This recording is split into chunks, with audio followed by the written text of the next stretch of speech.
You are connected as the host.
Mic check, mic check.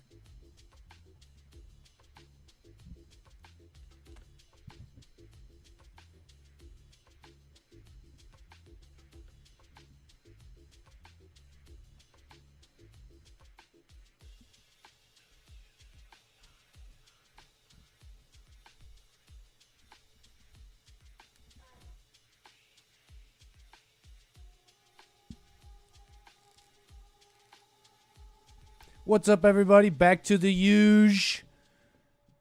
Back on the grind, back in the chair. Business as usual with my folks. Monitoring the situation. We got eyes on the situation, okay? Eyes in the sky.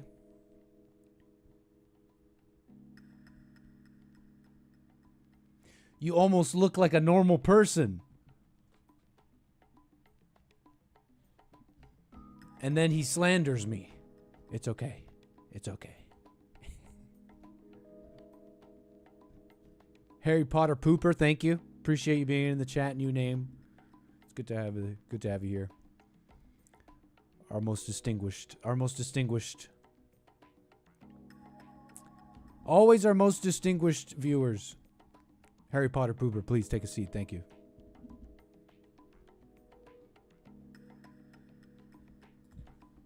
Looking normal today. What is it? Is it like not crazy hair or something? Yeah. Sometimes, Doom Jesus. My little heart. Looking swarthoid? Really activating them genes?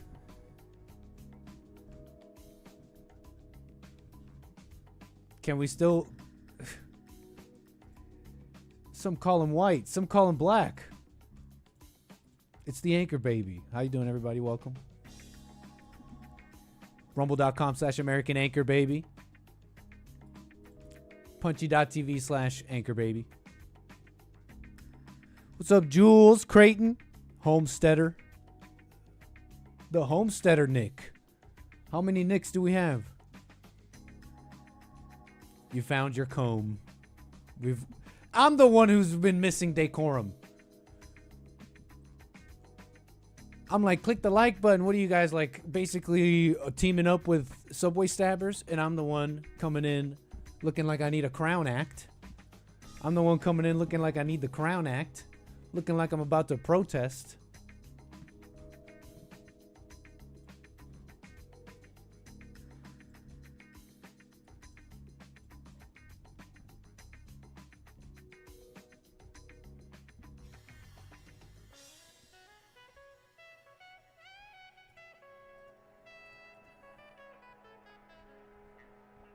Creating a respectful open world for natural hair.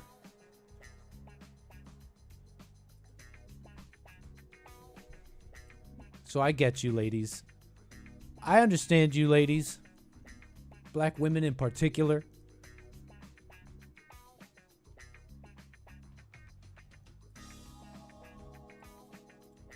Black women in particular, I understand you.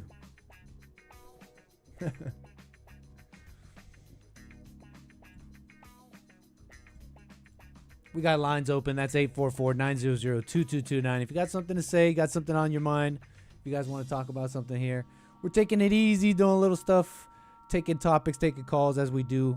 Back to the huge. Okay. Jermaine wants the intro.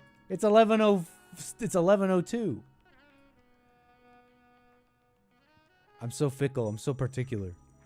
Like, no, the intro's only for when you have like a serious show. We're in the plane.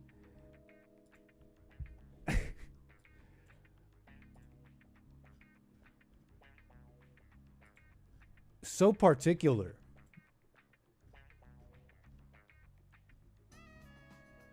Thanks, Karmic Binding. Appreciate that. We're going to get to super chats and all that. Buymeacoffee.com/anchor, baby.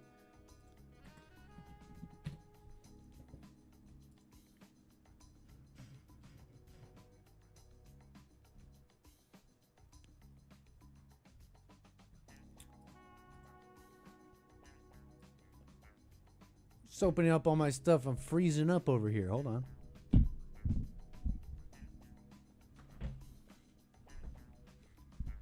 Happy Thursday.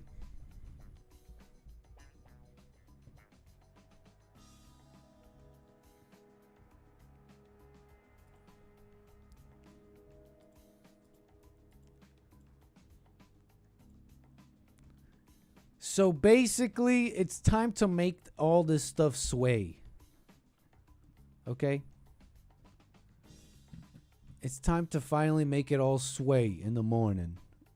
We got UFOs. Okay, well, we're going to just hide all those little funny accoutrements while we work finally on the big swaying. Now that this whole thing is visible, I just don't know how I'm really going to tackle it.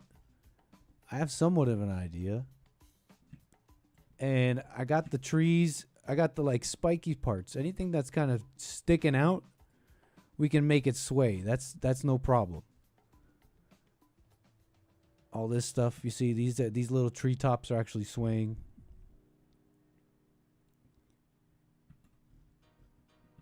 But how do we make something like this sway? You know, I've had some ideas, and we're gonna try it again. Okay. So we're hopefully gonna get the swaying right here. But I do have some topics for y'all. Let's kick it off with this while we sit back here on this fine Thursday. With a clip, in fact. A clip for you. A little bit of news, a little bit of clips. Halloween's coming up, okay? There's something so interesting about this little thing here. Hold on.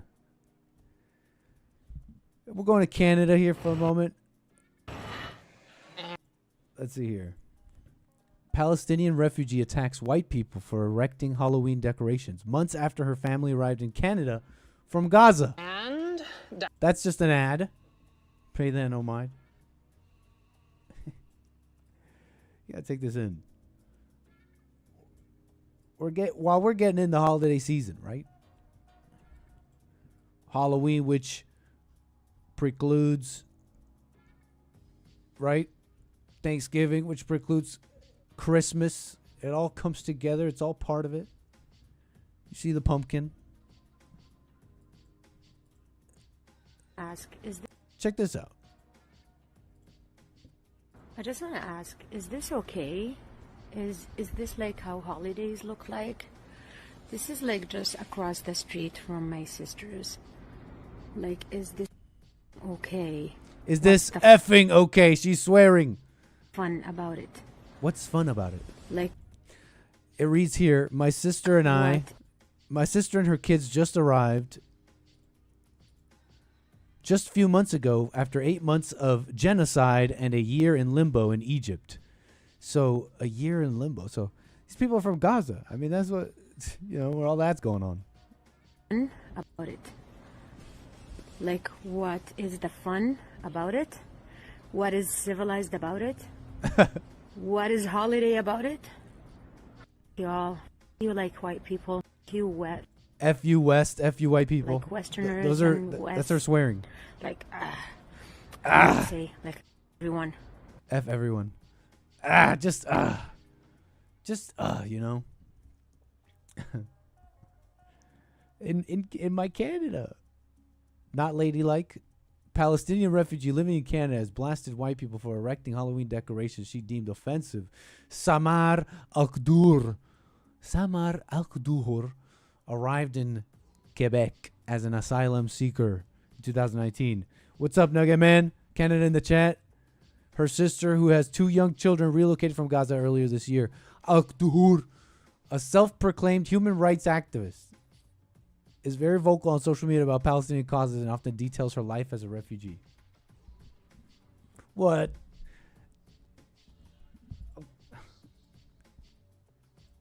Of course, that would happen with these people, maybe?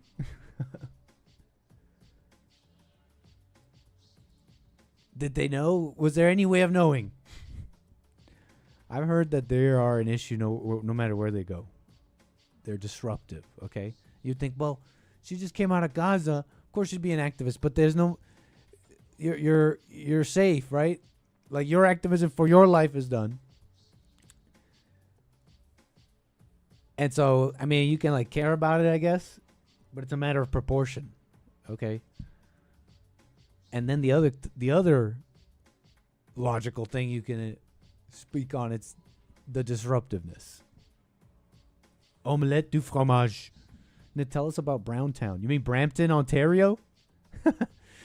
Shout out in the chat. You guys have been taught about the GTA from the Anchor Baby, the Greater Toronto Area. You know, it's a matter of disruption, okay?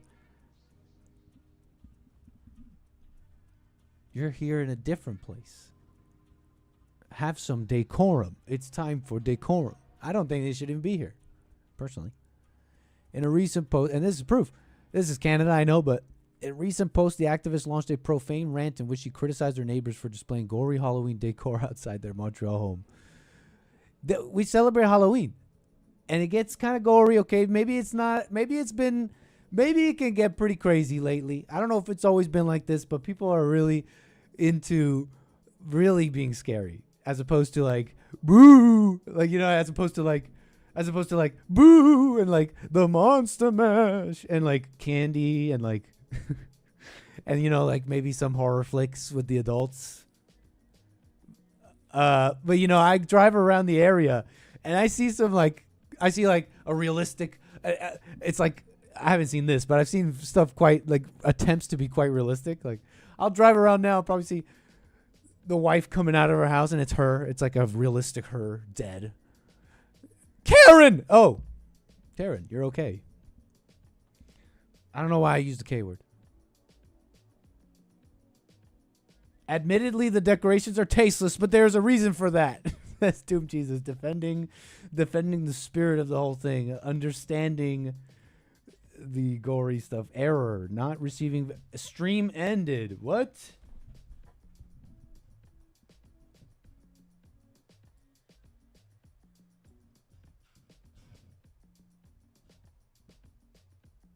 I think we're good. I'm gonna wait for that one in the chat. I'll keep going. Gory, look at her. Samar Al-Qdur. I just want to ask, is this okay? Samar Al-Qdur, F you. So then why? This should be instant. Okay, then bye. Get out of here. The arguments always be, oh, they have rights and they should be able to express themselves and all that. No. This is like, stay aware. Remember what's going on here. You know, you see an immigrant burning a flag. You're like, but what about rights and free speech? You know, they should be allowed to do that. Remember, that's a person, that's a prospective future American who will create a bunch more so-called future Americans.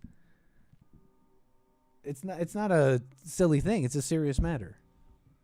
Okay, it's a serious matter. I mean, we're really at the tail end of it too. I get to just go on my show and just like blah blah blah. Oh my gosh, these immigrants, but there's nothing to yell about, and I'm not really mad or yelling.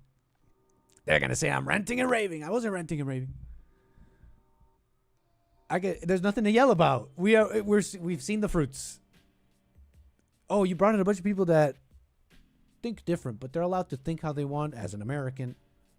Oh my gosh, everybody thinks so different. It's not working. Oh my gosh, they hate us.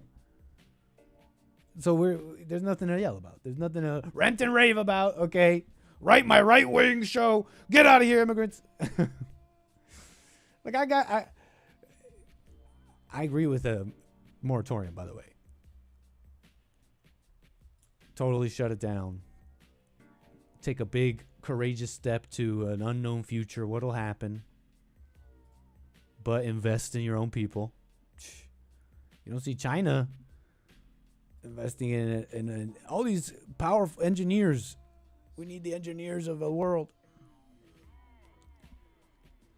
And Japan is interesting. You know, that lady, I know it's a lady and all that.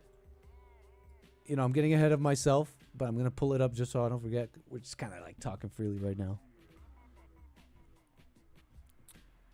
You know, I'm talking about courageous steps in a sense, you know, giving it that kind of fanfare. But look, I don't hear politicians talk like this. She's this lady they're saying she's right wing, they're saying she's quite conservative, wants to keep Japan, you know? And she has some creative moves forward. For me, I want to have a mutually considerate relationship with foreigners. Right? That's like governing. Sounds like governing 101. You know, you got to deal with what you have. Be realistic in a sense. Considerate relationship with foreigners, she says. How can we live together in such a way? I intend to reconsider it completely. I plan to think about it from zero again because year after year, the culture between us and everybody else is so very different, yet people are being brought in it all together. To keep bringing them in, this policy, we must pause and reconsider it. Those who come with economic motives and claim to be refugees, such people will be properly sent home. Also regarding those who overstay illegally, they too will be strictly required to obey the law. Wait, this isn't the clip I saw. Oh, I read it. I read it in this post from Catch Up Feed. So let's just be aware here. I don't know if Catch Up Post is reporting Japan's newly elected prime minister has stated she prefers allowing the nation's population to shrink naturally rather than relying on immigration to replace them. Right? I've put these things forward here on this show before, without any kind of expert knowledge or the data of what we should do and all that. But I'm just a guy with a podcast. I'm like, hey guys, have you thought about it maybe should shrink? We can't, because the idea is you need the labor. You got to stay competitive in a sense. Okay. To summarize and be crude, it's just I'm being honest in my ignorance. But I gather the whole idea is you got to be competitive, and they tell you this. The politicians, who was it? There was someone in Ireland. Some politician went viral for saying wages are increasing too much. We need to bring in immigrants, right? Dilute the labor pool. It's this. They're playing with the knobs of labor, economy, workforce, and dealing with the modern problems of low birth rates, etc. Now, what's the future hold for Japan? It's a kind of you almost take a step into the unknown. It's like, well, who will work? Because all these questions that come up here. Well, who will work X and Y job? Who will deal with these aging population, etc.? Someone like Sanae Takaichi and whoever's and the men behind her. Is that a little misogynistic? That just came to me. The men behind her, right? She's got this organization, right? That's been trying to be right wing for a while. We were looking into it the other day. Anyways, look, Takaichi taking a step into the unknown there because who's saying, okay, well, we'll shrink anyways, and we'll see how we deal with those things, maybe in a different way. So it's interesting to hear.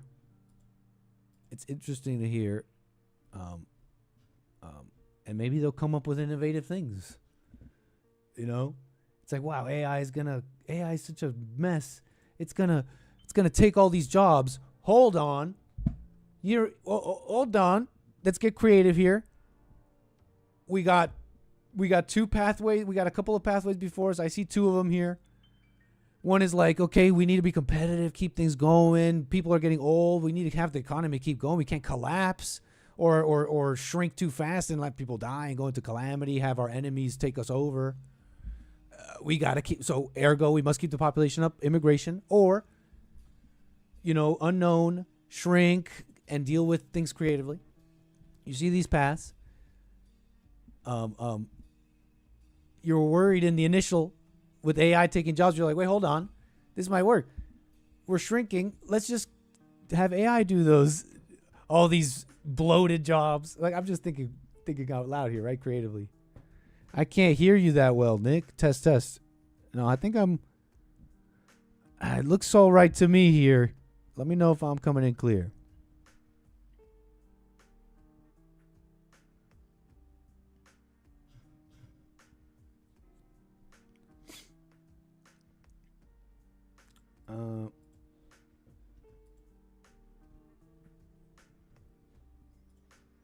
Sanae Takaichi.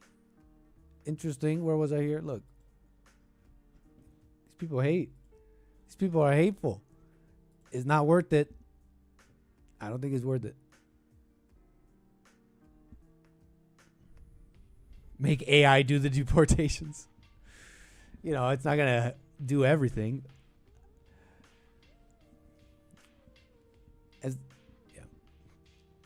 Yeah. It's the fears. I don't know. Now I'm just repeating myself. I'm not an economist guy, so look, I'm not that guy. I'm not running that stuff. But I was saying this on my I'm just a guy with a podcast. And now Sanae Takaichi, right? Saying that stuff. But whatever.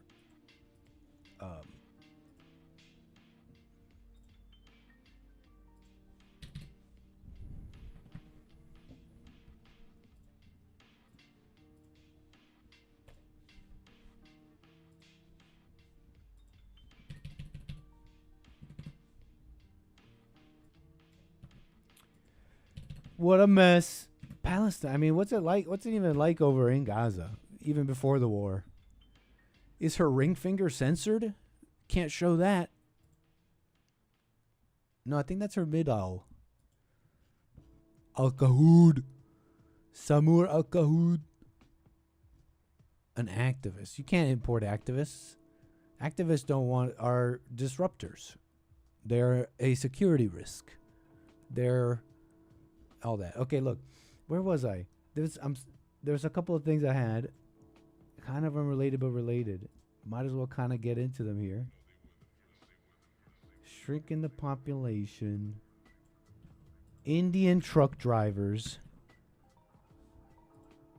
Indian girl skaters. It's all connected. Check it out.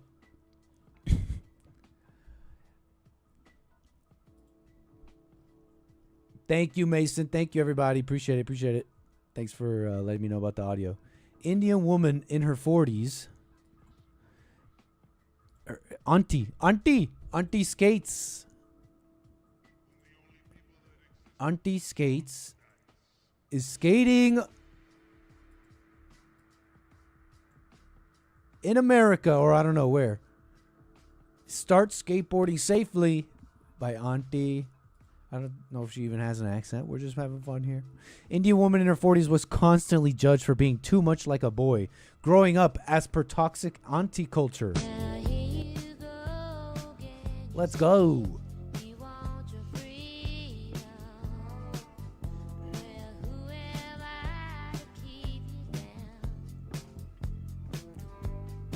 Let's get it, auntie. Oh, sorry. Get it, auntie. Okay. Don't stick it to those toxic culture. How could men oppress you like that? Look, it's not that deep, but I came across this video. I thought I'd share it with you guys. I thought it was kind of interesting because in this one video, like, am I tripping here? Like, maybe we should just look it up. Maybe you should look some of this stuff up. But in this one video, I thought there was encapsulated within a number of levels, a number of topics, a number of intersecting peoples in history. I mean, look, think about this: a woman in her 40s, okay, growing up in the 80s or whatever, maybe in India, I don't know, or in these countries raised by women that did grow up in India. I mean, I'm making some assumptions here, right? As per her toxic auntie. Now, I'm somewhat familiar with the toxic aunties. Okay, I had a lot of Indian friends growing up. Okay, and I'm just familiar. Okay, in Canada, more on that later. It's like I got a love for them. I grew up with them. I don't have like a hate for them, but it's not India. It's not Canada anymore. It's India. But so check this in. Raised by this toxic auntie. I'm somewhat familiar. These aunties are old school, but in this strange, and not, how do I put this? They're old school in an almost, here's how I'm familiar with it, in like a Hispanic way, in like a Mexican way, in like a Hispanic way. Let me explain. If you're familiar with the culture, the more old school cultures of like Mexico, South America, etc., you are familiar with like a quote unquote more traditional mindset where the woman cooks and she's at home and the man does what the man does. And so language that you didn't even hear growing up in these countries. Whoa, right? But I go quote unquote because it still has a feminism to it. It's strange. There's still a feminism to it. And it started coming together, right? Take this in. These toxic aunties were given such a thinking. And what am I thinking of? I'm just thinking of the order, men and women. That's like a Christian. It's a European thing. It goes far older than Europe. We're talking about the Bible now too. But think about India and think about the more recent history being colonized, etc. And where that mentality would even be given to them in a sense, right? These Indian toxic aunties, it's a known thing that a lot of these places that were colonized, etc., they were given essentially a Christian, I'm being a little crude and maybe a little inaccurate here, but like a Christian, European democratic system, which included cultural things like marriage, how to raise, right, how the home should be ordered, etc. And then those things have endured in these countries because of that history. And some of these older generations in those countries hold on to those things, whether crudely or badly or whatever, they hold on to them. And I think it's expressed in these toxic aunties being like, no, this is how we were. Women have to be women. And it's so important that they're women because if they're not, they could be like left destitute and, all these things that could have happened to women or whatever, now I'm kind of making some stuff up, but follow my thinking here. You got the aunties holding on to that, but what has happened to Indian culture over the years?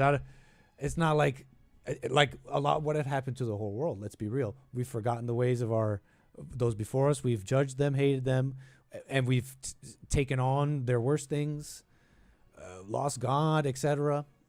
We can be crude and summarize here, but now specifically Indian culture. I mean, it's not the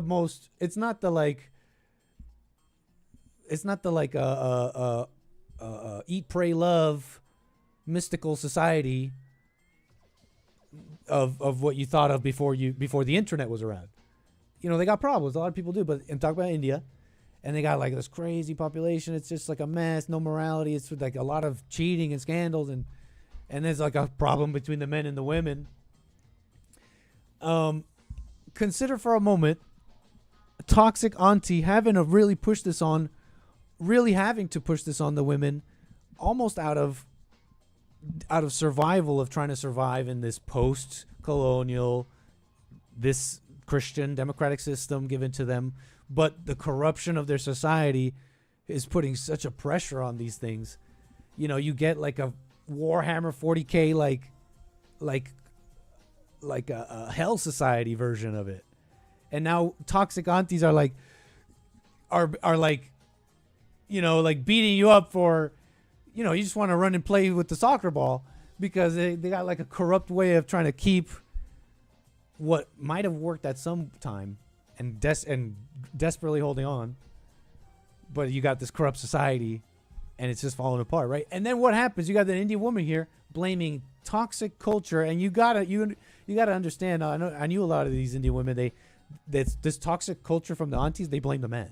They blame patriarchy. They blame the men. They're like feminists, and then they come here. And they're like, look at this toxic culture. Look at this toxic blah blah blah. And it's like, no. That was like messed up stuff that was going on in India. Now we're getting it all jumbled and confused. And there may be similarities, parallels, blah blah blah, but we're getting all that confused. So that was just a lot of whatever. I thought it was all there in this one clip. All that was sort of there if you ramble forever. What a mess.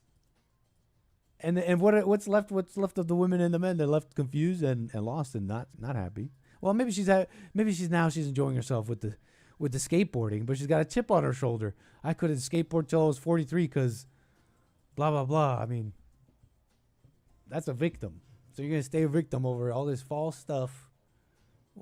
What a mess. It's like, no wonder India's like a mess in some ways, and the Indian families I grew up with around me were such a mess. And they were like decent too, and they had money. Like they went to, the Indians I grew up with, like I don't know, they were like educated and they had money. Like I remember they were like Asians in that way. They were always like achieving. And then I remember seeing the stats way later. The Indians make a lot of money, but I don't know. I don't really gripe about that. Like, you gotta get in there, right? I know they get opportunities. I hear. I think it's a bigger problem than I'm making it seem, but I'm not really talking about that right now. You know how much opportunities these foreigners are getting over the native population, and is it that disruptive of a thing? Anyways, enough about the Indian skater lady. You see this feminism, it's interesting. A modern contemporary malady. Dave Das is a great film. We got some Bollywood enjoyers in the chat. Dave Das, how come I grew up? Call it abuse, call it cultural abuse. Shoulda. Look, and it's funny to even say this. I'm like a young immigrant Canadian, right? And I say this to you guys, like I'm very culturally. How do I put this? I'm very racially educated. I'm racist in that way, in that I can tell like a South Indian from like a East Indian, and it's like just in the hands. I can tell it's that a Korean. Now this was maybe easier for some of you, but for those who don't live around Asians, a Korean and a Chinese, you're like, it's all the same to me. Hey, the races look the same. That's not weird. That's not weird. Like the races look like each other. Like that's like white people. When you say white people look alike, and blah blah blah, like it's true. Now you get enough proximity, and you start learning. You could call that like a Stockholm, maybe abuse, cultural abuse, where, I'm so educated on all these races. Should it have to have been that way? I don't know. But I'm familiar with Dave Das. Okay, I'm familiar with Om Shanti Om. Okay, I'm familiar with Shah Rukh Khan. Okay, shout out. What is he, like the greatest actor in India of all time? The heartthrob of India? Why are you saying nipple in the chat? You're freaking me out. Am I showing a nipple? Let's get away from Google Images. Nipple. Nipple. Anyways, Shah Rukh Khan, look, India. Where were we? Just kind of messing about here with some of these links I had. On this fine Thursday, on this Lucy, very goosey Thursday. What is this? Nope. Lucy and goosey, but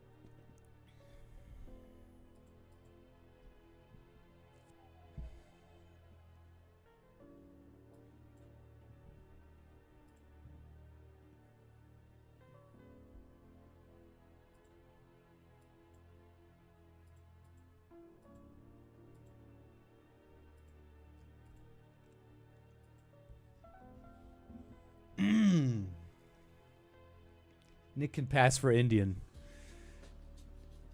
Its Indian accent is perfect, a little too perfect. I'm Arab, I'm Indian. You know, this is why you guys don't want me in the government, right? Because they're like, no dual citizens in the government, no anchor babies in the government. And I'm like, with you guys, like, I could love America and not have to be like, have the possibility of being a president. You know, it's like citizens are allowed to at least try to be a president. You're not even a full citizen, a full American. It's like, no, I'm not going to listen to such lies. I can love America. But I swear, I do a little accent. I'm like, Allah,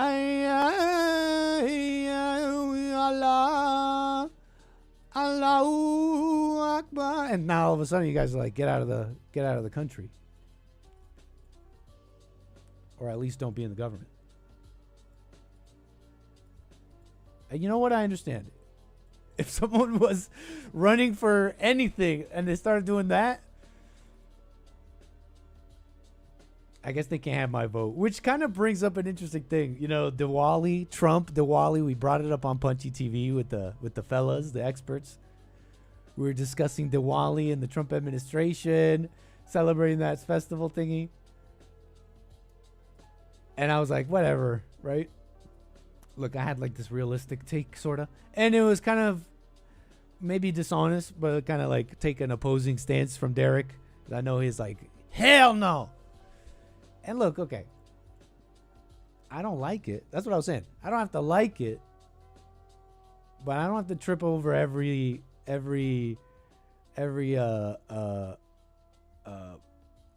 kowtowing the GOP does. And I don't like seeing Trump do it, but Trump did it. Even Trump in that moment, it was more like they asked him. He was sitting there. He was just sitting there. Let's have these people. What's this savage nation coming to bring me gifts? We'll bring them in. Bring the next one in. What do they want? Okay, let's do it. It's a festival. Okay. Oh, you want me to light the candle? Okay. You know, it was a little different, but that's just me. Whatever. I like the stock. I like the guy. Okay. But on that, you know, what was that? What was I thinking about that? Like an actually on that. Like, I think we can be practical. I don't have to trip over that. I don't have to like it.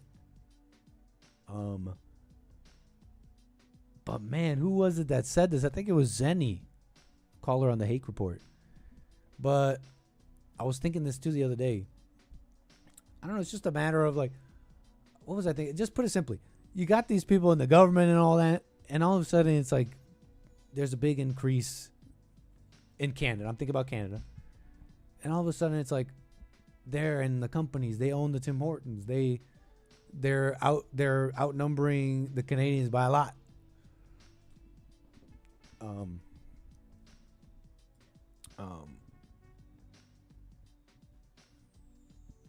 I don't know.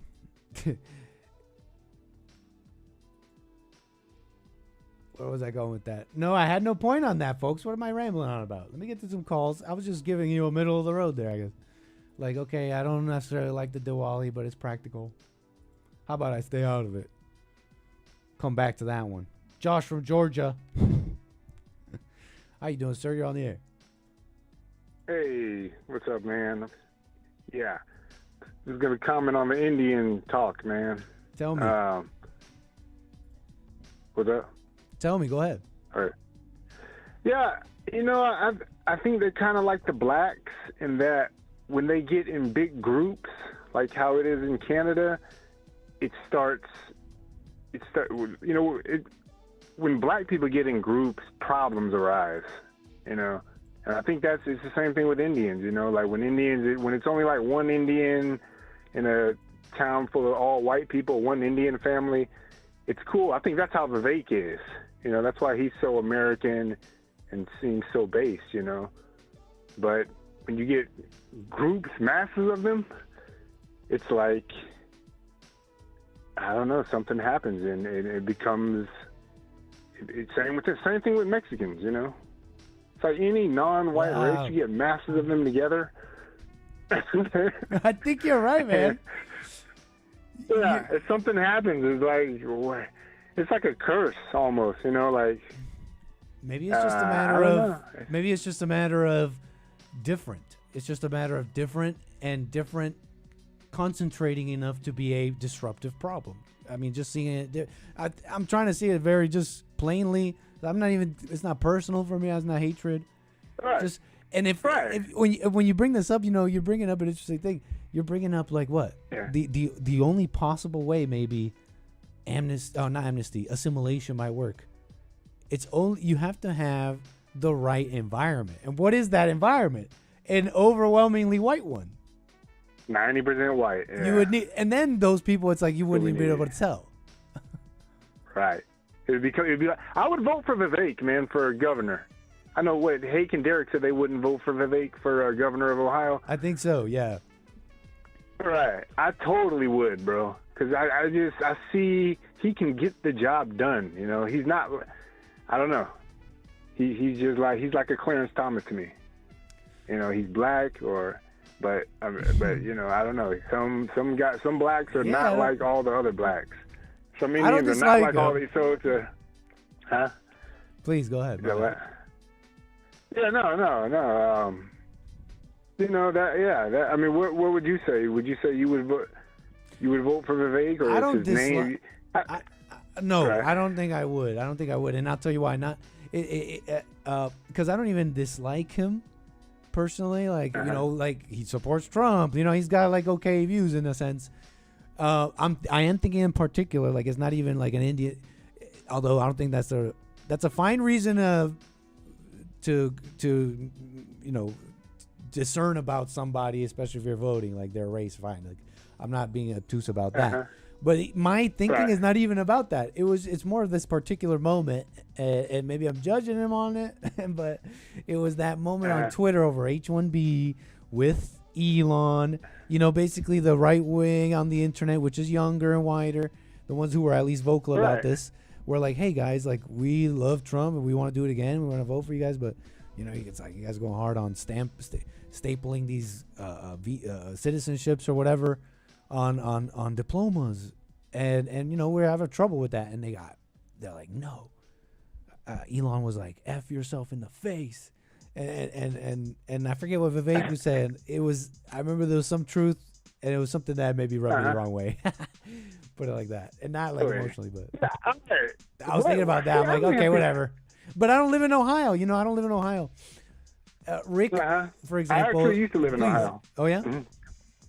What's Ohio like? I used to live in Ohio. Huh? What's it like? It's kind of I think it's majority white, except when you get into like the city urban areas. I used to live in Dayton. Believe it. Shout out to Mays. I used to live in Dayton, man. Sundown and, town. It's not really. It's pretty. I was around black people though. Mm-hmm. So but it's a lot of it's majority like white Christian folks. And it's pretty, it's solid. But I kind of like, I agree with Elon and Vivek on that. I think America we should treat it like a sports team. Oh, I remember you saying and recruit. Yeah, and we recruit only the best. I don't care what your race and religion is if you can do the job and make the society better for everybody. But it's turning out to matter. It's turning out to matter that the immaterial, the hard to measure things, like, you know, who they align with, what their parents were like. Right. Like they're not assimilating. It's starting to seem, not even starting to. I think we're on the tail end of this. Like those things are mattering. Okay, these immeasurable things. They could do the job. They're smart. They got their credentials. They're engineers and all that. It's fine. I'm not against it. Like business people are out here like, hey, let's make them pay $100,000. It could be a net positive, but this unfettered okay, let's just if they can do the job and bring in money, it's seeming like that's not enough because like these like I'm repeating myself. These immaterial things are mattering. They're out here, middle fingers to America. You feel me? Yeah. Yeah, see, and it's like there would need to be a checks and balances where, like, because this is what Indian truckers for a long time, they come over here, they become truckers over the road, and they send their money back to India. That should be illegal. Right. You know, that's a big gripe going on in truck. A lot of international people do that, and they make big money here, and they send it all back to their old country. That should be illegal. They should be required to assimilate to American culture. I think that's all it is, and because Vivek has done that, I think. You know, Elon Musk has assimilated. Elon's not sending money back to South Africa. You know, he's pro-America. You know, you don't think? I think. I think they're like I said. I like them. Like, I mean, look, if you're supporting Trump in some way, you get it. In some way, even if it's like, and some people will be doing that for self gain, but you understand. Like, to me, it's like, okay, in some level, you know, this guy's like in a big, you know, maybe some of us know, but in a big way, he's radioactive. Like, you know, you support him. You're taking it on that you do care about America in some way, are willing to like play like you do. But what was I saying? Look,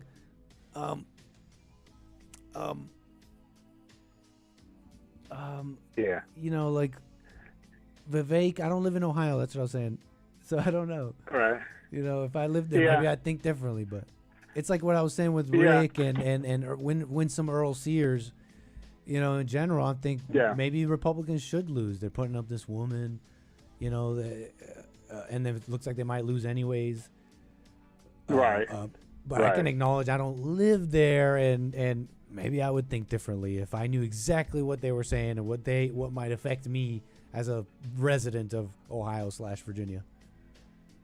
Yeah, I think it's the same everywhere, man. It's the same, and it's like, you know, I grew up, I'm Black American. I grew up celebrating Kwanzaa, and I grew up hating America.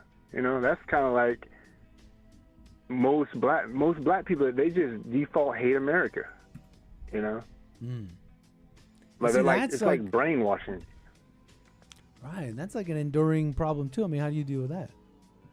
They'd be So stacking problems on problems, saying, "Hey, just bring them in if you can engineer." Right. We haven't fixed that problem yet, so we can't even start to worry about the end. But they're coming in now, and it's like, you know, it's like, man, it's time to just we're doing damage control out here, man. Right. You know? I feel like it. I don't know, but I appreciate the reasonable like voices on it, like. You know, it sounds like black pill, but it's like, it's already gone in a sense. Like, I can understand that doesn't necessarily have to be emotional or blackmailing. You know, it's just realistic. Right. And it's like, I mean, it's like, okay, like, well, I see Vivek as okay, Derek, the producer, right? He's from Memphis. Mm-hmm. When you think about any young black guy from Memphis, you automatically thinking like Young Dolph and Black Youngster and like, you know, but that's like the YNs. That's like the same thing you're doing. And they're not YNs. Republicans. You think he's gonna be right. But Derek isn't like that. Derek is not like that. You know, so that's the same thing when you see Vivek. You see, okay, he's a what? Sorry, go ahead. I'm sorry. I'm spazzing. Vivek, and you automatically think Vivek is like a typical Browntown guy, right?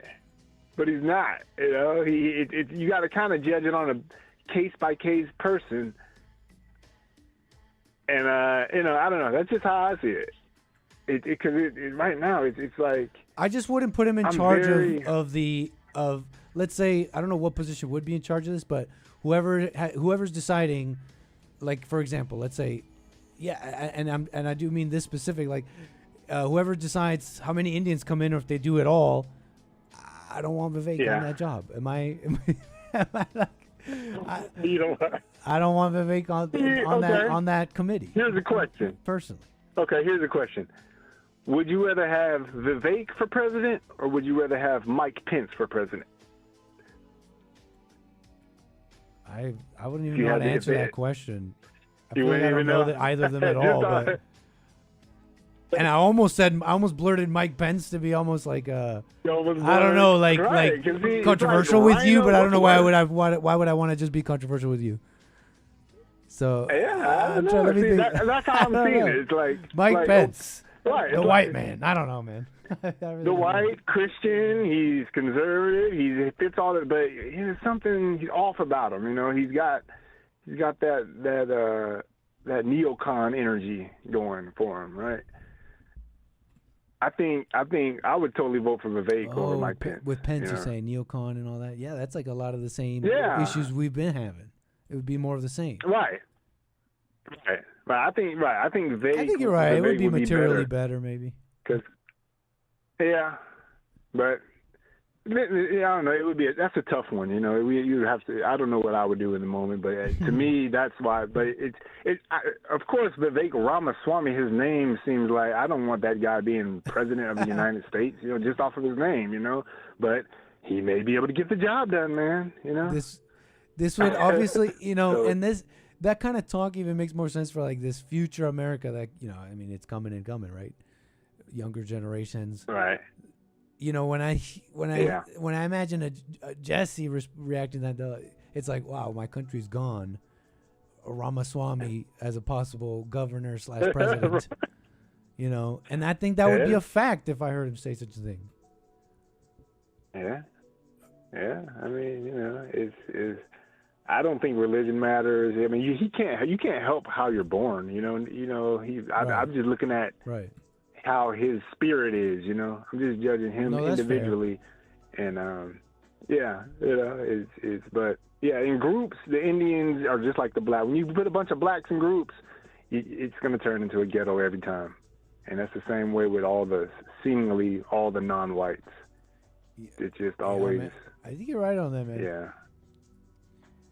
They Yeah. coalesce, right? It's just you concentrate whatever is different, and it becomes a national security risk.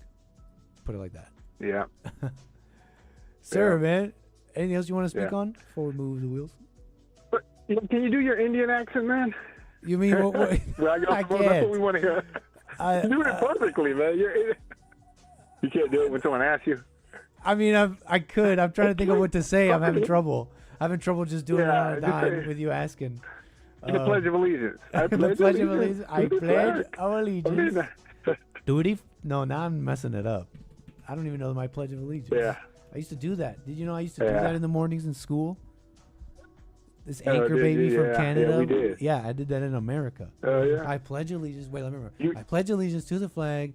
Oh no, I pledge allegiance to the flag of the flag. of the United States of America.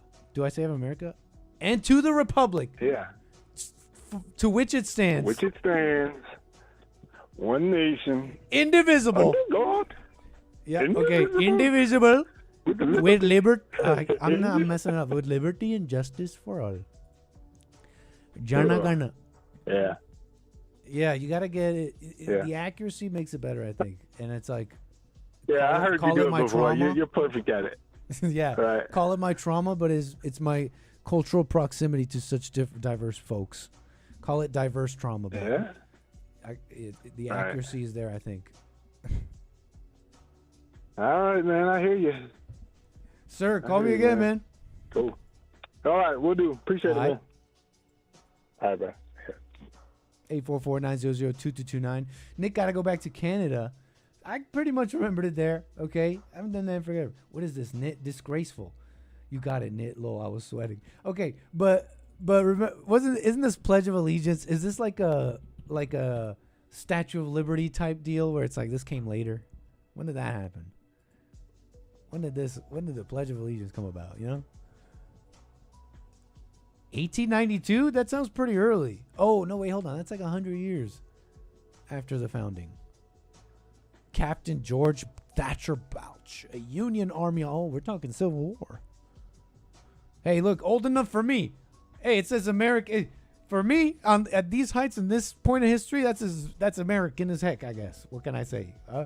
I'm not going to go around misusing it in the modern world like you do with the Statue of Liberty. Oh, give me your weak and tired. Okay, let's accept the world's immigrants. What? It's the pledge, bro. Don't question it. Yeah, no, I'm there. Look, 100 years is good enough for me. What am I going to be? Oh, it's only 100 years. Look, I'm just an anchor baby. Okay, I pledge allegiance to the flag. Hey, Nitch, show some decorum, guys. Thank you, Rex. Click that like button. Don't be rude.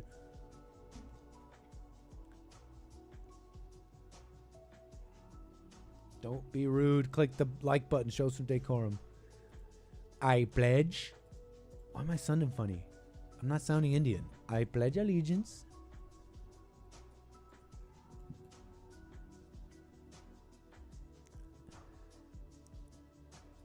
So here's the math. Here's the math for those interested. We're talking graphic design here quickly. We're using a little effect called turbulent displace. This parameter is called evolution. Essentially, you have a noise map over the image, and the computer uses that as a reference to displace the image, okay? Meaning move the pixels this way and warp them, okay? To make it look like it's rippling, essentially. Because this is a still image, it's not a video. The evolution parameter, basically, this noise map I'm talking about, this distortion pattern, is static. It's the evolution parameter that makes it move, so it ripples. Now we can use a little math to make it ripple in a particular way. So I'm using a little bit. Hold on.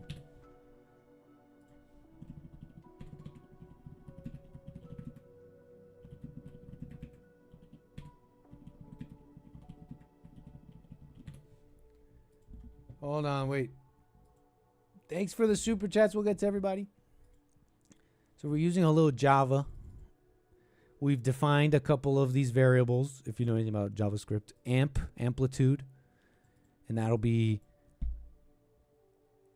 Okay, let me explain this as well. The evolution parameter, I can just use a simple math like time, like the time function, which would just endlessly transmute this pattern throughout the whole project endlessly. The parameter has a limit, so I can't have it do that. So I need it to oscillate in an amplitude back and forth. So that's what this is. Amplitude is 5,000. You know, just give it like a big number. And this is how fast it'll go up and down. And so amplitude times sine and time times pi and frequency. Okay? This thing, you know your bad math, right? Brackets, exponents, division, multiplication, then addition and subtraction. You do the brackets, okay? What's happening here? The frequency, okay, is being multiplied by the time. So the time of the project. So as the project goes further and further, it'll multiply with the amplitude, giving us a value of, okay, of this evolution somewhere within this amplitude. You understand? And then we add a little wiggle expression right here. We add a little wiggle expression to randomize when the polarity switches. So it's going up a certain direction at a certain speed. The wiggle randomly makes a change, so it looks kind of like wind. Okay, we had to figure this math out because I wanted it to look like wind, and we had to do it simple because ChatGPT, it's like giving you all this stuff, and it turns out you don't need any of it. Just read a little JavaScript, and you're like, okay, I didn't need all those equations. ChatGPT, what are you, crazy? And in this one, we're affecting the amount, and that's how big the ripples are. And I found having that vary makes it look more realistic. And the math here basically is we define base, meaning the amount, how big the ripple is at a baseline, the range it'll go up and down right here, and the frequency, how fast it oscillates. And we multiply this by time as well. Anyways, let's see if it looks like wind. Does this look like wind, chat? Does this look like it's blowing in the wind? Is the effect too subtle? It's kind of choppy. What's up? We got Arizona on the air. How you doing? Hello, Nick. Who am I speaking with? This is Eric from Arizona. How you doing, Eric? I appreciate your call. Go ahead. I'm doing well. Hey, I wanted to talk about the Indians. I think it comes down to understanding their religion. I think it's a caste system, and you are judged based to whom you were born to. So if you were born into the poverty, then you must have done something wrong before. That's essentially what it is. So you're spiritually destitute, which is contrary to who the Christians are, because once, obviously we forgive and things like that, we can have a more content life. But they are spiritually destitute, and they believe this. And it primes the elite at the top to kind of use the ones at the bottom in a spiritual slavery kind of thing, that they really believe that they can't be at the top because of who they were born into. And so it's a class system. And we have this illusion that they're all smart, but people forget that India and China and some other countries, not all their kids have to go to school. You see, we are all, as Americans, are all required to go to school. And we all went to school with some pretty dumb kids. And they were mixed into the average of how smart all of us were. And that's okay. But in India, just the cream goes to school. And then they have class systems in that also, schools. But you get down low, there are no schools for millions and millions of people. And so what I think happens, like this guy said, all the truckers are Indians and all the security guards are Indians. I think we're seeing the elite, get the cream of the crop that they sent to college over here to open up a trucking business, to open up a security business. And then they get those in the lower classes, get them over here cheaply, and it's just slave labor. That's what I think is. That's why you mean we're employing slaves. You're saying? What's that? You're saying we're employing slaves in a sense? No, so when we notice all these Indian-owned trucking companies or security companies, like that guy had mentioned, yes, I think the elite send their kids to school over here, get those business titles or degrees, and then have them open up a business somewhere.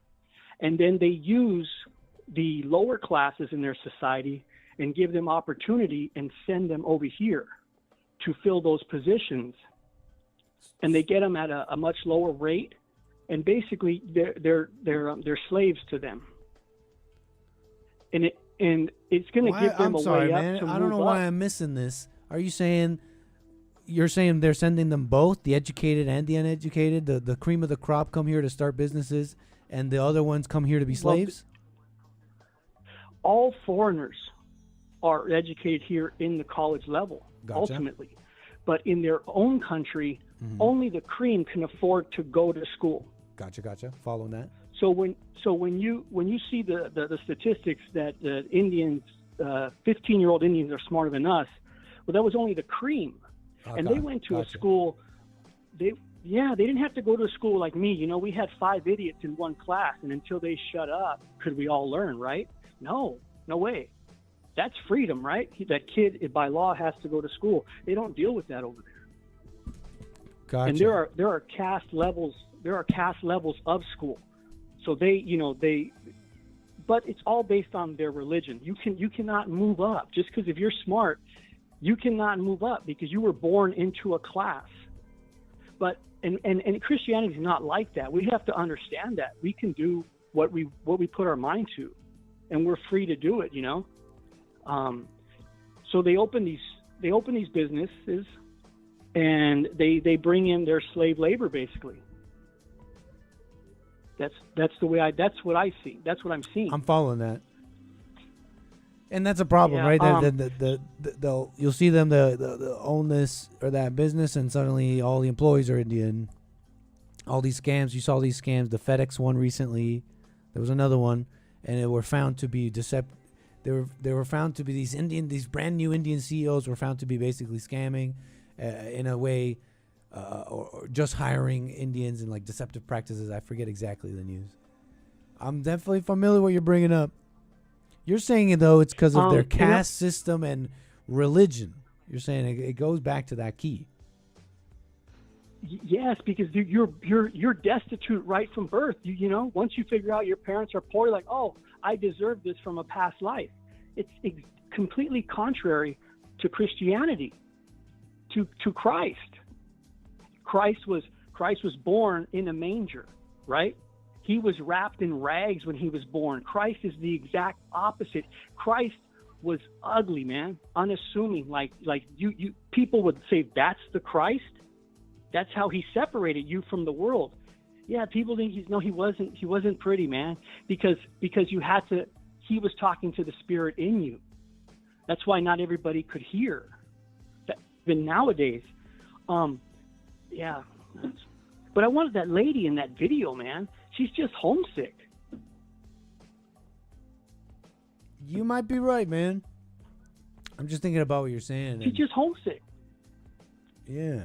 Yeah, that's why she's judging everything. She's just homesick, dude. Really, I'm serious. She's just so pissed that she can't smell the smells of her country, feel the breezes of her country, be in her country. So she judges my country or a neighbor. You know, she judges my neighbor ultimately. She's just homesick, and she doesn't even know it. And she blew it. She blew it. I think you might be right about some of that, man. Can I? Yeah, a little bit. Can I? And I ask think you? that Trump. Yes, sir. No, please. You were saying about Trump. I think that Trump did what he did with the Diwali. I think, and I'm stretching here. I think it has to do with BRICS. BRICS is that right. Brazil, Russia, Indian, China, and who's the S? I can't remember, but you fill it in. Singapore? I don't know. Yeah, I don't know. I think he did that because that's a real thing, and it's. I would consider it's a threat. I don't believe there's any real threat to us, especially on our home soil. I don't. Well, the State Department disagrees with you. The U.S. government disagrees with you. They do, but you know, they see that they are a true competitor, and it's signs of a changing polarity of the world, and they're taking an active approach to that. You know, to BRICS and all that, creating their own currency possibility. They're like, okay, no, let's see what we could do to compete. So I see that too, man. I agree. But that we would have to go to war with them. No, we don't have to go to war with them. And you mentioned maybe a population decline. Well, what's wrong with that, right? What's wrong with that? Oh, well, something's wrong with it is that we won't be as strong, and now we're vulnerable to war. What is this war thing? In all the wars have been false flags. It's done. You know, we know this. We know this. So what is the threat? Or are they creating the threat? So I think he did that just to show a sign of just to put the United States in the Indians' ear. It wasn't to acknowledge Diwali. It was just sometimes in business you deal with the guy and you're selling him rubber. You don't call him to sell him rubber. You just call him to ask him how he's doing, how's the family doing. Sometimes, you know what I mean? I understand that, and I was think thinking some of that too. Do you think there are people, however, in the government, not necessarily Trump, that wish to see more of that? You know, and it's literally for that very reason that they're in the government. For example, they want an open society. Oh, they believe in an open society. Yeah. A world without borders, the New World Order. Well, yeah, I mean I don't know about all. I just don't know about all that. I've heard those terms, but I'm just saying, like, there's people I think that are there and saying, "Hey, absolutely, I do want more of this." I think these people who want less are racists, and this should be changed. So more Indians, you know, it's like, I know that it's BRICS and it's like merely economic and diplomatic in maybe some view, but do you think there are some in the government that wish it to be the way I just said? Yes, the New World Order, absolutely. But we've always traded. The peoples of the world have always traded with each other. You know, and I think everybody should stay in their own country. They'd be better. They'd like it better. Dude, they're all homesick, man. Even when the Mexicans come here, they're homesick. They get all pissed off. They're just pissed off that they can't be back in their country, so they blame me. I really think that they diluted the world with all of this and continue for the New World Order. to create chaos. How familiar are you with India? Like, are you? I don't know. It's not like I'm an expert or anything, but I don't want to like doubt some of the things you were saying. Unless, are you like super educated or something on their history and stuff? You know, because I've heard this about castes before, and that they have a society which goes with castes and all that. But I mean, that's a very that's very ancient history in India. It is, but they're only going to hide it from you. If they're saying they're not practicing, they're lying. There's people that can't even cast a shadow on other people in that country. There are people that won't go to certain areas because there's nobody of their caste. That's how high up they are. How do you know that? In India today? It's true. Yes. I mean, I'm not doubting that necessarily, but here's why I'm even bringing it up, because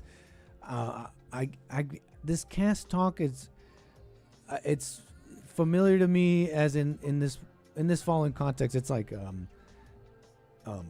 people getting like some information on the internet and then making this big kind of a broad stroke kind of sense. You know, it's the caste system. That's what's wrong with India. And you know, after kind of be familiarizing a little bit, I'm not an expert, but it's interesting to take in how the caste system really is this ancient thing that was in an ancient society. And when you think about society and the difficulty of having that thing, okay, especially before anybody knew how, one of the most clearest and glaring first things the society's learned is people need to have jobs and roles, okay?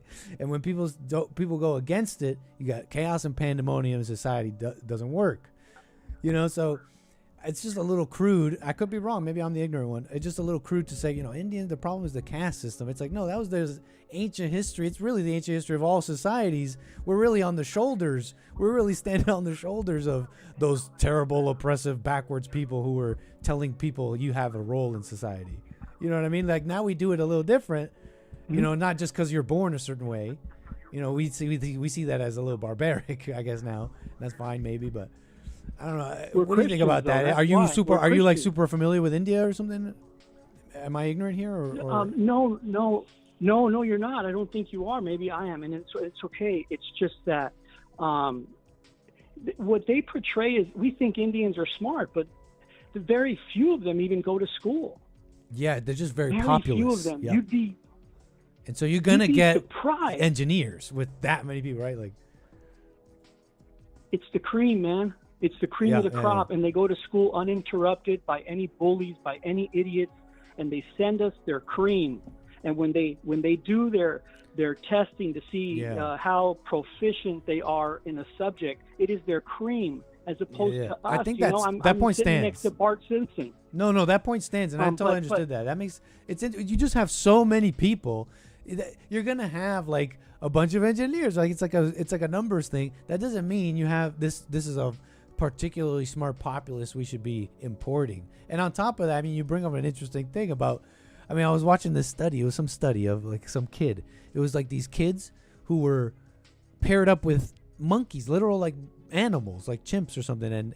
And they the whole thing was to study if they could socialize this ape or this chimp or whatever and make it smarter. What ended up happening is the kids became dumber. Their IQ went down. So it's interesting that you bring that up. Like, you're it's almost an abuse having a public schooling and what they did and integrating and all this crap, man. But you brought up some interesting things, man. We've gone on here for some time. Anything else you'd like to say? Yeah. I just about Arlene, if I can, real quick. Totally. All right. You know, the inflation for me rudimentarily just got so far out of control, right? The infrastructure bill, we just started printing money. Our money was worthless. We saw it. I shop at the market. I know my price per ounces. I have pictures pre-Biden of prices, and I have pictures after, and things were up 300%. I had inflation at a minimum of 40% when I blurred it all together. There were plumbing parts at Home Depot that were at 300 to 400% more. These are just joints. to do Nice. plumbing for a new build. This just got so far out of control, and sending the money overseas. We know all New World Order stuff, just flooding the whole world with money for their agenda, and not only that, there was the thievery. I don't know if you knew that the administration had there's a green light on people walking into Walmart and walking out with TVs in certain areas. Yeah. Because they're disenfranchised. I don't know if you saw them. I saw them. We witnessed them. Yes, For 3 for sure. years, man. They looted. They sent prices through the roof. It was you know how you have green lights in the gangster world? Well, it was a green light on Walmart, on Target. Yeah. It was awful. It was awful, and it all added to inflation. But not only did that add to inflation, when those stores put in their claims for losses, well, they're in a zip code, and now the zip code of all those people, their insurance rates went through. These are fundamentals, you know. Yes. But 100%. but the They have to put stuff in their lock and key. They have to close certain businesses. They got to put the toothpaste behind the plastic. You got to drive farther now because you live in the suburbs, because it's like all these things are like strange pressure on all these knobs of society, making all these other things difficult. And then you got people like Ardeen calling in and they're like, man, where's the policy? Where's the policy to reduce inflation? It's like to do that, you must fix basically things. And the one who cares about fixing things, it's like someone like Trump. But go ahead. Right, or waiting. The economy just doesn't turn around right away. It takes months to right the ship. That's why this was so detrimental, because we come off COVID, remember? That's right. We come off COVID, and people had not only was their business shut down, so their income dropped, it depleted. They were now trying to pay the rent on the spot because they didn't know when it was going to end. They landed up losing their home, losing their cars. So this is it's a snowball, and then interest goes through the roof. So people that were on it's a type of mortgage payment that goes with the interest rates. So interest rates went up. People's payments on their homes just ballooned. They lost their homes, but the news kept it quiet. The news didn't talk about all the foreclosures, and people don't even really, there was a lot of foreclosures. They're still happening right now. People are finally like, you know what? They're tired after 4 years, and they're saying, I got to let go of this house. I know Trump's there. I got to let go of this house. Car repossessions was up through the roof immediately. Once Biden came in, that interest rate went up, and we came off of COVID. Even though car interest rates are normally not, they don't rise and fall. I forgot what the type of mortgage is that you get, and I don't. Anyways, it'll go up and down with the rate. However, the Fed variable has it, rate. That's what you're going to pay. Thank you. So people lost their cars. A lot of car repossession, a lot of foreclosures that the news hid, because remember, Biden was in the newsroom. We know the CIA's in the newsrooms and the movies, but so inflation went through the roof, man. Yeah. Through the roof. Everything became unrecognizable. I know my ounces on my cheese. I know my ounces on my milk. It just went through the roof. I won't even talk about how Colgate, their big tube, used to be 16.5 ounces, and now it's 14.5 ounces with the 40% increase. I won't even talk about that your ounces will never be the same. The tube is not as big. All the packaging has changed. And you old people, and even you youngsters, are starting to know something's wrong, but you really don't know because you hadn't spent money long enough. Not that you don't have money. I'm not insulting you guys. It's just you hadn't spent it. You haven't been under attack long enough. But you guys are noticing there's something wrong, even with your generation. Like, hey, something's changed. Somebody mentioned it the other day that, oh yeah, you guys are on Punchy TV, and Derek said, I remember the good old days. I used to say whatever I wanted. Look at that, huh? On gaming, right? You just experienced censorship. Well, Derek and you kids your age, we've been watching this over and over and over. So don't be fooled anymore. But so back to Arlene. We're in a situation where some prices are lowering, but I'm at the point where I think there's a force out there that doesn't want to let Trump lower these prices, and they're breaking the law by keeping these prices inflated. Now, I can't prove it, but I don't know why prices haven't come Yeah, I don't down for know you about guys that. in California. Yeah, I Whoa, don't either, you know but what? something is wrong. I appreciate this Mm-hmm. info, by the way, and you bring a different perspective on the groceries and the things that she was saying and others have been saying. I'll tell you this, I don't know either, but I know I learned a while ago, and I don't know if it's still like this, but I learned that, for example, there's like a, so to speak, I guess the liberals and supporters wouldn't say it, but it's basically like when the gas prices are higher in California, it's artificially. They have a gas tax, essentially, and it comes down to us. But they have this, like, I'll call it artificial because I heard it described that way. But our gas prices are, like, artificially put up in a sense. Gas tax, California. What was that again? We have this tax. So it's always like $1 higher than everybody else. Yes. So I think that prices are coming down on certain materials so people could manufacture stuff less. But I think that there's some type of stubbornness that's happening. But in the free economy, because inflation got so bad that things got so unrecognizable that maybe companies are trying to recoup their losses, because companies that are around today, you saw all the restaurants close, man. You saw small business close, especially you guys in LA, the Democrat cities. They saw the people have to leave, and the corporations or even small companies that have been able to stay around, maybe they don't want to lower prices yet because they're trying to recoup some of those losses of how bad it got. I don't know, but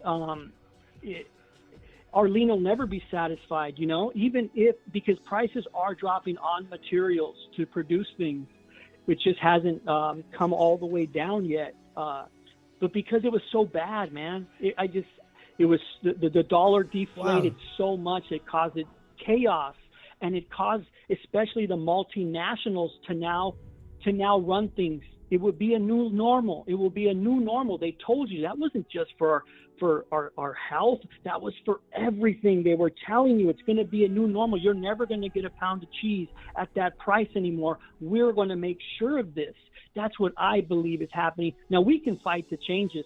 We can. I remember telling my wife we're going to forget our price per ounce, but we took pictures. I said, but everyone's going to forget. They're going to give us the new price per ounce on my sharp cheddar cheese, and it's going to be inflated forever for the rest of my life. Even if in the free economy can stabilize it, it's not going to drop below a certain threshold.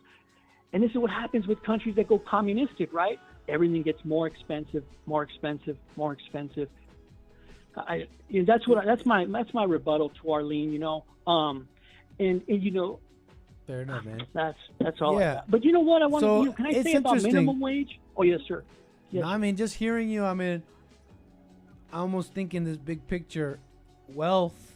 I guess there's almost like a natural, it's almost kind of a side thing. Maybe not exactly what you're saying at all, but just consider this for a moment. I'm hearing you talking. It's like there's almost like a natural rule happening or some sort of law happening here. This Ardeen, not Arlene, by the way. Yeah, you keep saying Arlene.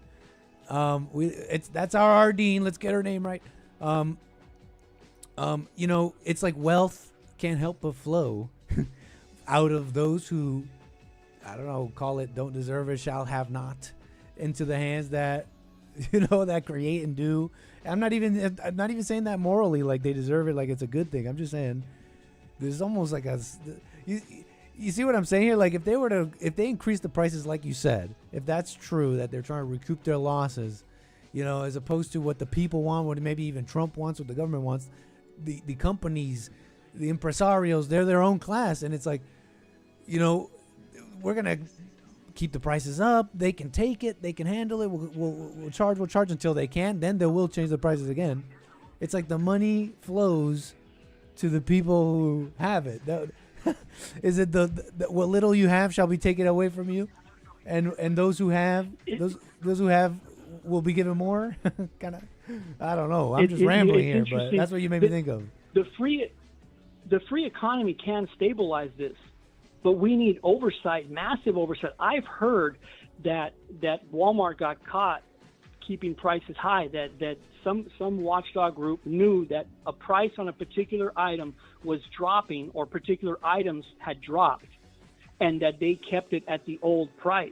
Now, don't quote me, I don't know, but I do know that the free economy, because through competition, that's why the free economy and competition is freedom, and it cures corruption, it cures the mob. The free economy, especially when you protect the free economy from the mob, from strong arms, from violence, the free economy cures everything. It brings us the lowest prices. It gives us the best people, the best workers, the best salesmen, the best owners. Only the best owners can survive in a truly free economy. And didn't the free economy give us diverse America?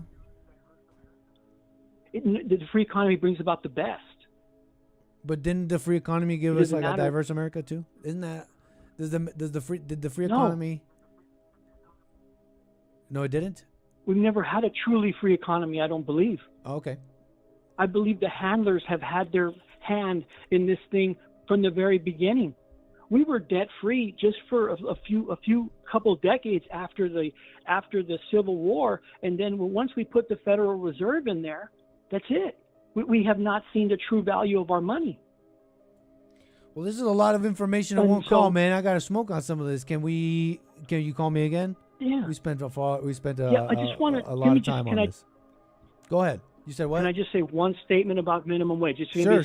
I promise you. Absolutely. Go ahead. That Ronnie said about minimums. He talked about minimum wage, and the minimum wage is what the government says you're going to get. But I tell all you men out there, what do you desire?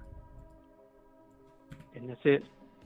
Interesting, man. Yeah, you're not gonna get it if you don't ask for it, in a sense, but not in the communist way. Like, give me the least. You know, fighting hard for the lowest common denominator, fighting as hard as can for fighting as hard as you can and protesting for crumbs. It's like, do you realize how rich this country is and what you can do if you like actually did it, or in a sense, like how much wealth there is and opportunity in this country? You're like, let me fight as hard as I can for 17 bucks an hour, a living wage. It's like, wow, we become pathetic. I totally agree, man. Is that where you're on? Totally. Pathetic, dude. You got it. Pathetic, dude. It's a wrong mindset, easily captured. And he's been captured on that angle. It's not good enough, man. It's not good enough, Ronnie. Go out there and get it, and keep getting it, and what you desire, get it. But yeah, he just looked at the minimum. He looked at the bottom. He's like, what are you going to give me? Right, the bottom. It's like, give me the least. Give me the least. So right. True, man. Eric, man, I appreciate your call. Can you call me again? Yes, will do. Thanks for having me, Nick. For sure. All right, call me again. 844-900-2229.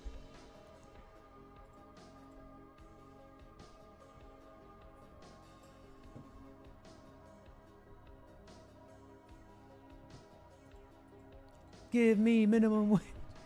Give me the least. Give me as. I want my government to give me the minimum and make sure I'd get it.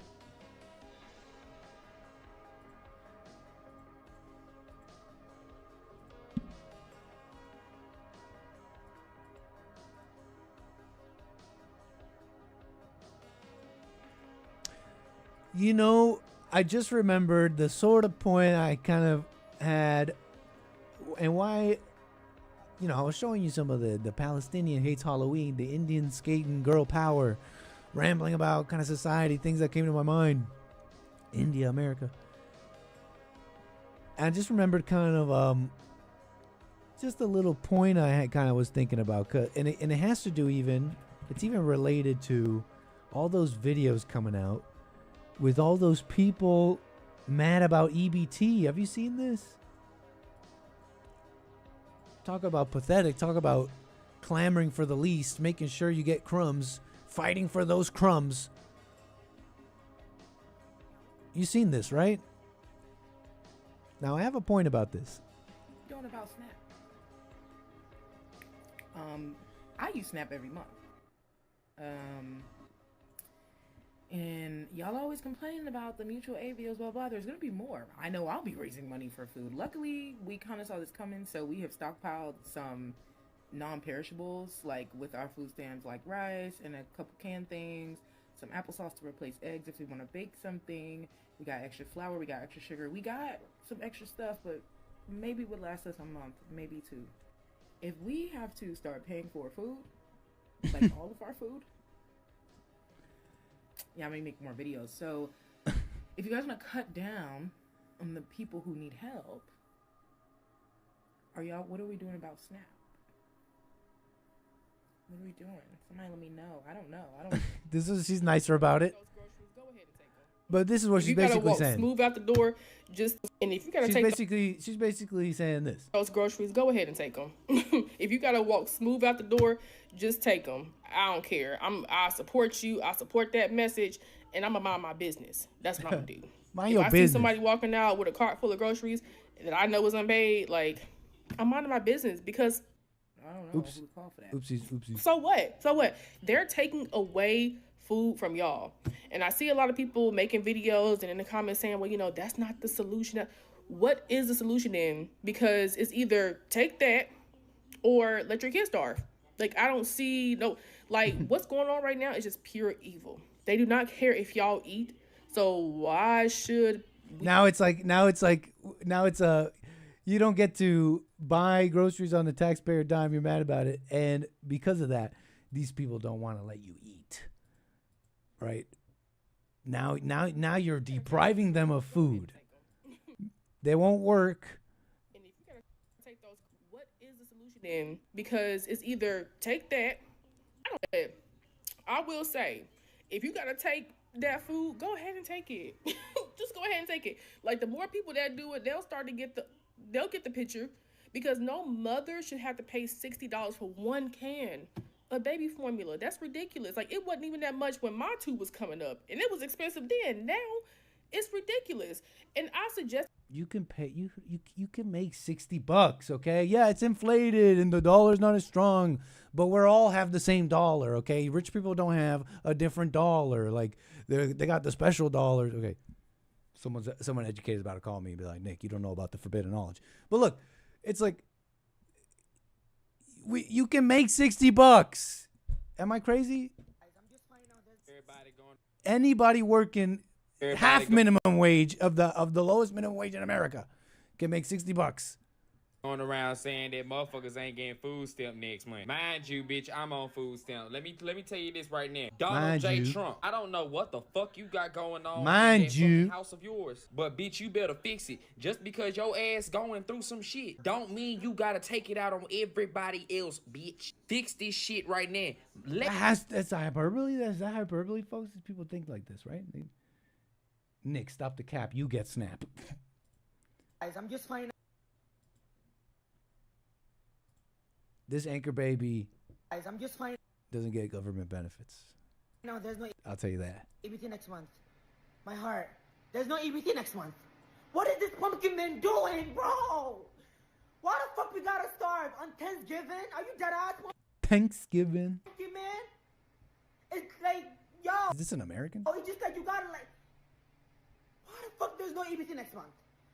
Why the fuck November though? It couldn't be January, Feb, March yet? Why the fuck does it have to be November? Why November? Yo. Is this American? How the fuck am I supposed to afford groceries? Look, he's got like cameras up. I'm a TikToker. Get a job. Yo, how the fuck am I supposed to afford groceries if you gotta suffer? On Thanksgiving too. You're supposed to eat TikTok could be a job. I mean, better. but if it's not pay, if you can't eat, you got to do something else. Maybe work on a TikTok on the side. I don't know. You got to do something. Today. You got to do something. Now we gotta starve today. And look, I'm showing you these. These are incredible. These are absolutely incredible. And really, the ones I wanted you to see, which ones are the ones I saw? Come on.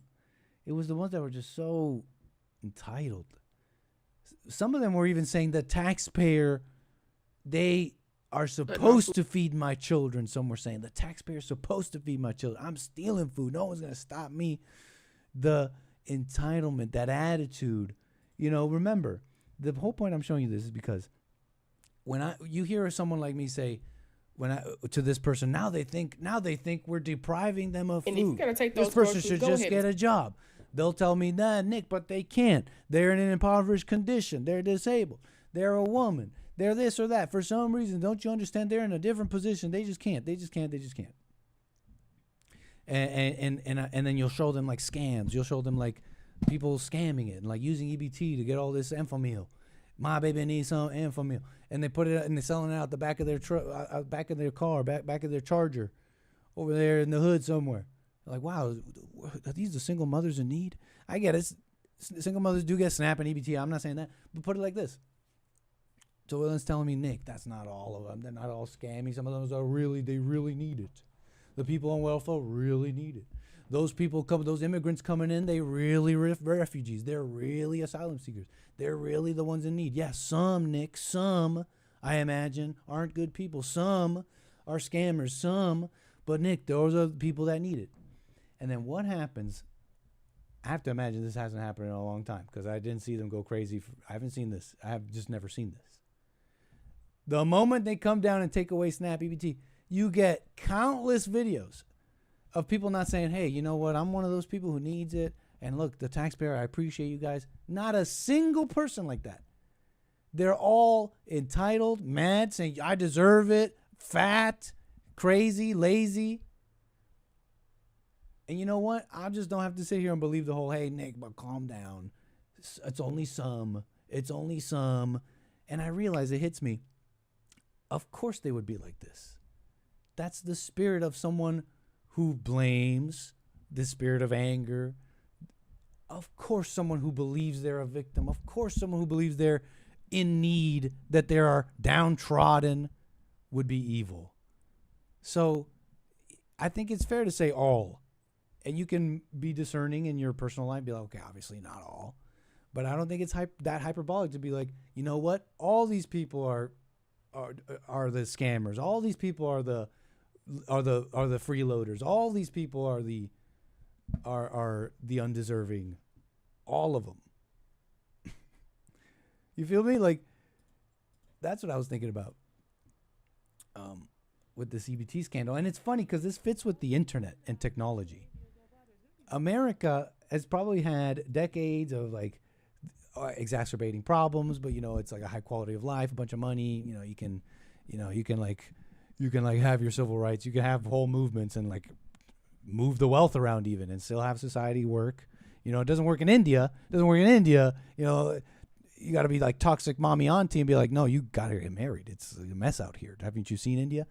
But we've had a nice life. You have whole civil rights movements, have whole like riots. Society will still kind of chug along, and then you have people who've been complaining. Maybe I wouldn't call it people sounding the alarm for decades. Even, hey, immigration, these things.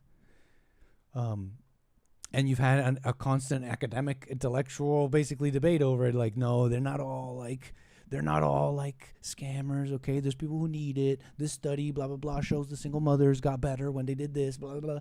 And so you need to keep giving all this money. And then the internet comes around. Everybody has phones. They're filming everything. They film themselves, and it turns out no, they're scammers. They're bad people. All those people out there, the poor criminals who are just being accosted by the cops because of racism. No, they're actually fighting with the cops. We got the cameras. We got the body cam footage. You know what I'm saying? Now we got cameras everywhere. We can see this. Now we can see that it's actually worse than you think. It's far worse than you think. You know what I'm saying? So thank you. Shout out the internet, maybe. A wrecking ball, modern American society. I mean, for good and for worse. You feel me? Anyways, that's kind of what I was thinking of with to kind of tie it all together. EBT and the immigrants and some of these random things. That was really the salient thing that I had on my mind. Did Nick get any aid when he was illegal? I ain't never been illegal. I ain't never been illegal in my life. Okay? I'm an anchor baby. Half anchor baby, genetically speaking, if you wanted to get into it. My mama wasn't illegal. Okay? Just saying. Okay? My family, my mama abused the 14th Amendment fair and square. I'm a citizen. That's just for some of the questioning people in the chat.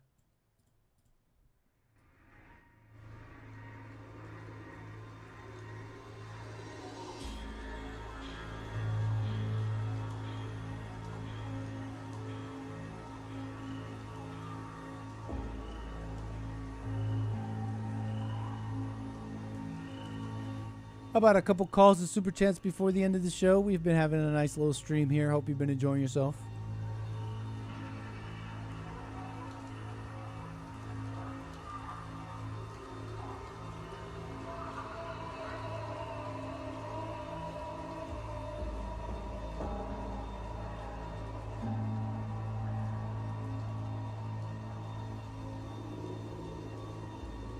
How does a healthy 20-year-old get accepted on EBT? I don't get it. Great question, Nugget Man. Mama is running these departments. Mama is running all that. Mama is running all those departments. And you can convince Mama about anything. Be like, but I'm sad and I'm hungry. Won't you feed me?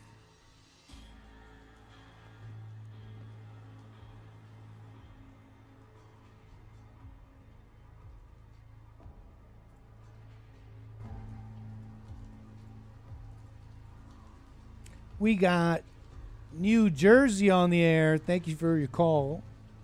Who am I speaking with? Ross. And do I have your location right? Oh, thank you, man. What's up, Ross? Go ahead. How you doing today? All is well, man. Nice to hear from you. Good, good. I was calling in today to talk about sunlight a little bit. Sunlight, you know, if you think about it, we all get up early in the morning, and if we go out and we work with God and the sunlight that he gives us, and then we return home and go to sleep at night and rest and pray, we would never have any problems because we wouldn't have to have that second and third shift to watch over the rest of the world because nobody would be out there. They would all be sleeping. Nothing good happens as the sun goes down, right? Excuse me? I hear not good things happen when the sun goes down like that, right? Well, that's where all the troubles come from, right? When it gets dark and you can't see your shadow anymore. If you think about it, if you get up and go outside, and as a kid, you might notice your shadow and hang out with it, and that can be sort of a representative of God. He's working with you during the day, and then as you get done your job, he goes home with you, he goes to bed with you, and he tells you basically what you need to do the next day, lets you sleep, rest, eat, and get filled back up with our so-called energy. But are we really getting the energy from the food and the stuff that we eat, or are we getting it from the sunlight itself? Because if you take a dead tree and you look at a tree that grows for its whole life, and then it dies and it falls in the woods, and you go out and cut it up, it still has the fire energy from the sun inside of it. So if we're getting energy from the sun, you know what I'm saying? All energy, is that yeah. what the sun Even grows metabolic energy, yeah. It all originated from the sun, I think. I get my energy from the blue light of my screen, so I don't know what that means for me. at 1 a.m. We're getting adopted. So I might need to switch something up. Yeah, here. I hear you. I don't Man, know. That I apologize, Ross. I apologize. This is very important, and I have to take this. Please, just 1 minute. I'm going to come right back to you. Folks, chat, sorry. This is important.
Sorry.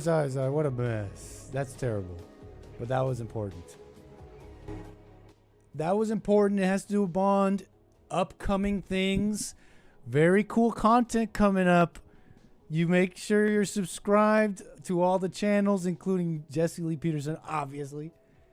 We got cool content coming up, and that was an impromptu moment that had to happen to help such content to come about. We're going to leave it a secret, I guess. I mean, I haven't heard anybody mention it, so I won't.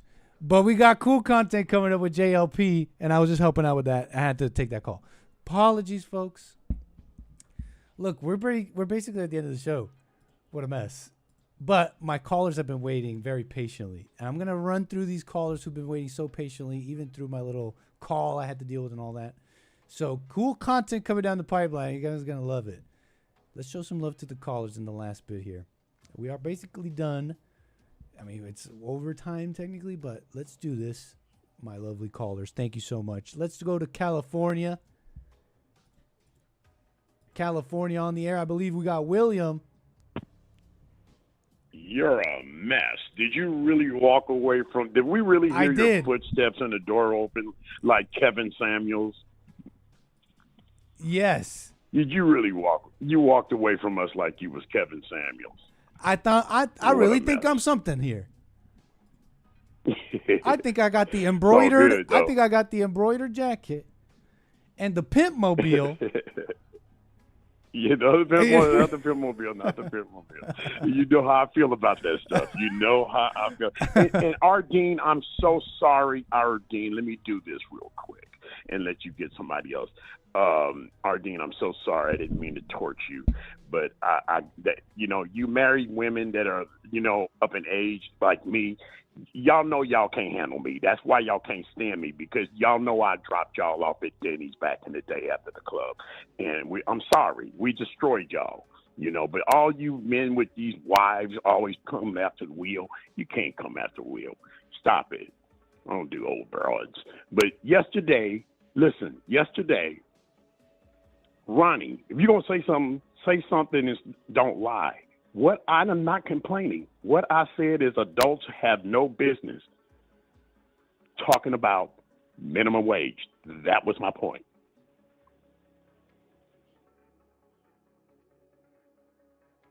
And what does North Korea have to do with our conversation? I wouldn't live in North Korea or South Korea or Canada.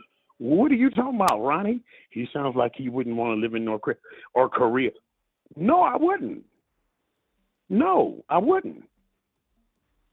would I want to live there? And about your anchor status, the way you come across, Nick, you ain't got to apologize to nobody about that, man, because the way you come across with the whole thing is so respectful and so American that you belong to us, man. You ain't got to apologize to none of these simps. No sound. Oh, but I like that. But man, I'm so flattered when you say something about that P word, man. I love that word, man. I love it. I love it. Don't get the thrill. I feel like I have to rein it in. Yeah, I feel like I gotta rein it in. Nah, man. They them older bras can't stand us, dudes. We destroyed them. They're worn out. I'm a hit with the older They're ladies. worn out. They're worn out. We wore them out. At least I used to be a hit with the older ladies. It was me. That's why I'm always targeted. But hey, what you got an event coming? You got an event coming up? We got content coming up for the JLP. Very cool collaborations happening. Coming down the pipeline. Okay. Yeah. Okay, well, Ronnie, if you're going to get something, if you're going to say something, quote me and critique me, you need to do it the correct way. I had no complaints. I'm saying it's time to go back to work. Look at that that black broad you just showed. Do she look hungry to you? No. Okay. Hungry? No.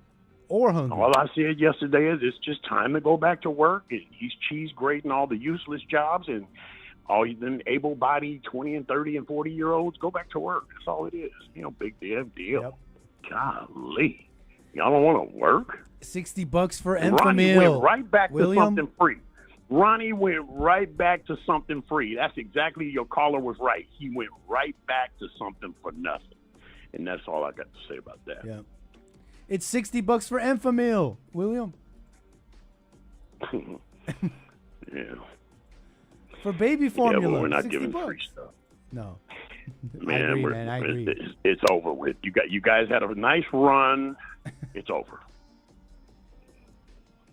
And that goes for the men who are crawling up under those women too. It's over. Yeah, in some ways, Nick, it's like the economy won't handle it, so it really is over. He is slicing everything. Get over it. Nick, it's been real.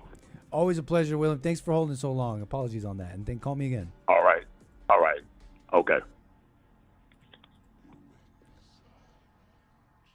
My baby needs some Enfamil. You know what I'm saying? Right? You remember? Okay. How's that go? How's that one go again? Then we'll do the last call and then we gotta go. How's that one go?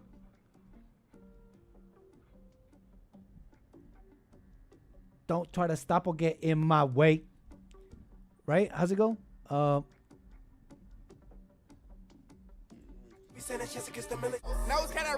Nose can't rain like so for real. My baby needs some Enfamil. So bags get stuff like Oprah Green. Pull around, come back, oh for real. Top blue off, low fuzz and teeth. Get lined up like homeless meals. Feel like if in the hobby and homeless feel. Okay. Don't try to stop or get in. These are the EBT people. Don't try to stop or get in my way. Okay. Don't try to stop or get in my way. You'll get stumped like a Broadway play. AK melee, make it obey, okay? Make you obey, taxpayer. We'll shoot you because I'm not getting my EBT. My pain, going insane. I'm ashamed. Cause I ain't got shit but an EBT card from a fiend that owe me innocent her daughter name. How the fuck is they supposed to eat? How the fuck am I supposed to eat? Got a nigga in the streets, no health care, trying to slang weed since I put shoes on their feet. So fuck you don't give a fuck about me. Can't get a job if they drug test me. Got a nigga stressed up, press, gotta fill out it. New Hampshire, you got a minute here. I appreciate you holding. Sorry there, and we're gonna end the show after this. Go ahead. Yeah, no problem. I'll keep it simple and sweet. It's Garrett from New Hampshire. Hey, what's up, Garrett? Not too much. Hey, don't forget to mute your mic when you gotta walk away from the camera. Was I totally? And then you were able to hear me? Oh yeah, you didn't. The whole the whole muffled. thing? Not the whole thing. Just like a couple things as you were walking away. Oh, okay. And Thank then, you for that. So yeah. Don't forget to mute your mic, man. Yeah. Other than that, so I know you're talking about EBT, and so I'll keep it simple and sweet. The Mouse and the Cookie book, the little kid's book, Mouse and the Cookie. If you give the mouse a cookie, he'll want a glass of milk. So true. I guess you can. Yeah. So I guess you can either remember that or go ahead and read that again, and maybe next time that EBT talk comes up, you can chit chat a little bit about that. I'm following loud and clear. Awesome, excellent. Thank you, Nick. Have a great rest of your day. A pleasure, you gotta Garrett. end, man. Call me again. Definitely will. Thank you. Amazing. I wanted to get to them because they were holding over my little call fiasco there. It's important for people to eat who are too lazy to work and provide for their children. Chat, desperate to hear Nick's call. Don't worry, chat. You'll see all the fruits. You'll see the fruits yet, chat. Viewers. Okay, you'll get the fruits, okay? Amazing collaborations coming down the pipeline, JLP and beyond. I hope you enjoyed today's little stream, taking it easy. I'll be back tomorrow for more American Anchor, baby. Friday. Might start a little later tomorrow, actually. Kind of want to get a more nighttime show tomorrow with the night clouds, Uh-oh. The sun's down. What's going to happen? The Ballers Lounge. People are swearing just a little bit more. You get crazy, I'll still stop you, because it's like, you're like cussing and cussing. You're going. That's an out of control person, and I can't just let my show go out of control, even if the sun is down. Okay, folks, let's be real.